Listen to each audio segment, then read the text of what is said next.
Good evening, Indonesia. Coming back with me with another news of the day. Today we will be talking about the impact of COVID-19 or coronavirus disease towards on students' education.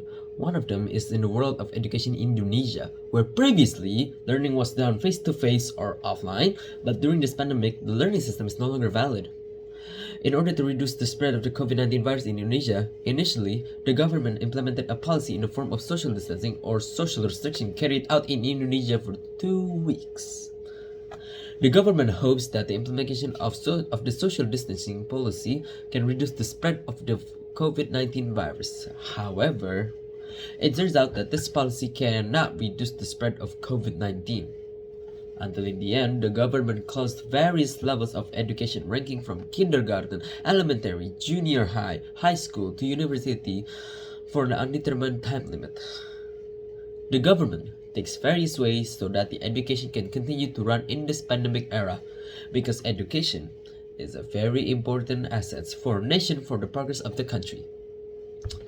The government finally made a new policy by implementing a learning system from their respective homes, namely online or network learning, so to speak, through various platforms ranging from Zoom application, Google Meet, e-learning, e-students, and other learning media.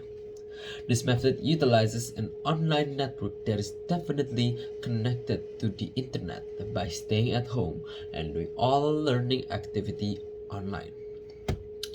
At least there are 3 potential prolonged negative social impacts that threaten students due to the effect of the COVID-19 pandemic. The 3 impacts included dropping out of school, decreasing learning achievement, as well as violence against children and external risk. Now, let's talk about the first one, dropout. As explained earlier, the pandemic has had an impact on various sectors in the country. The economic sector is one sector that has experienced a significant impact. As a result, many people lost their jobs and income. It is not uncommon for parents who prefer their children to stop going to school and choose to employ children to help their family economy due to the economic crisis that occurred. In addition, many parents cannot see the roles of a school in the teaching and learning process if the learning process is not carried out face to face. The second one, decreased learning achievement. You hear me right. It is undeniable that the socio-economic condition of each families are different. Difference in access and quality during distance learning or PGG or PJJ can lead to disparities in learning outcomes, especially for children from different socio-economic background. Another thing of concern is the risk of learning loss.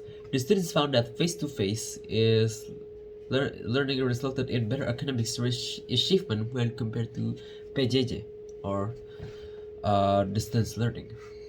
Number 3, violence against children and external risk. During the implementation of the distance learning system or PJJ, students spend more time at home. This certainly increased the risk of undetected violence. Without school, many children are trapped in domestic violence without the teacher knowing, and that is a big risk right there. That's all for today, folks, for today's evening news. I hope you all keep following the health protocol and stay healthy, and don't forget to wash your hands.